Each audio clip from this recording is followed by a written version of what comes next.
कई सालों से सुरक्षा बलों से बचते रहे लश्कर-ए-तैयबा के कमांडर एजाज रेसी को सुरक्षा बलों ने उनके साथी के साथ रविवार रात एक मुठभेड़ में मार गिराया। जम्मू कश्मीर के डीजीपी दिलबाग सिंह ने यह जानकारी दी है। एजाज का मारा जाना सुरक्षा बलों के लिए एक बड़ी कामयाबी है, क्योंकि एक तरह से वह सबसे लंबे समय तक चकमा देने वाला आतंकियों में से एक था और दूसरी तरफ राज्य के युवाओं को आतंक के अंधे सुरंग में धकेलने में जुटा हुआ था। वह सुरक्षा बलों पर कई घातक हमले कर चुका था।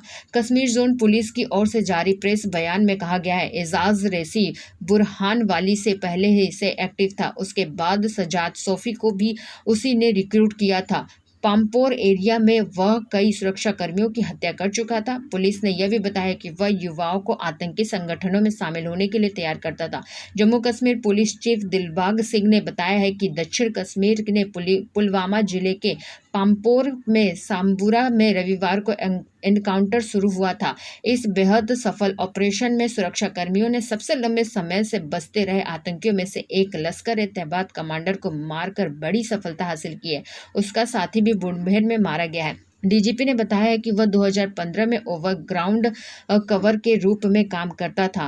वह बुरहान बानी से पहले वह आतंकी संगठन में शामिल हुआ था। डीजीपी ने यह भी कहा है कि एजाज खतरनाक आतंकवादी था जिसने सुरक्षा बलों पर घातक हमले किए। ईडीआई पामपोर पर हमले में भी वह शामिल था, जिसमें सीआरपीएफ के 8 जवान शहीद हो गए थे। उसके कालदाबाद पामपोर में आर्मी पार्टी पर हमला किया और 3 सैनिकों को शहीद कर दिया था। वह सुरक्षा बलों पर कई हमलों में हिस्सा लिया था।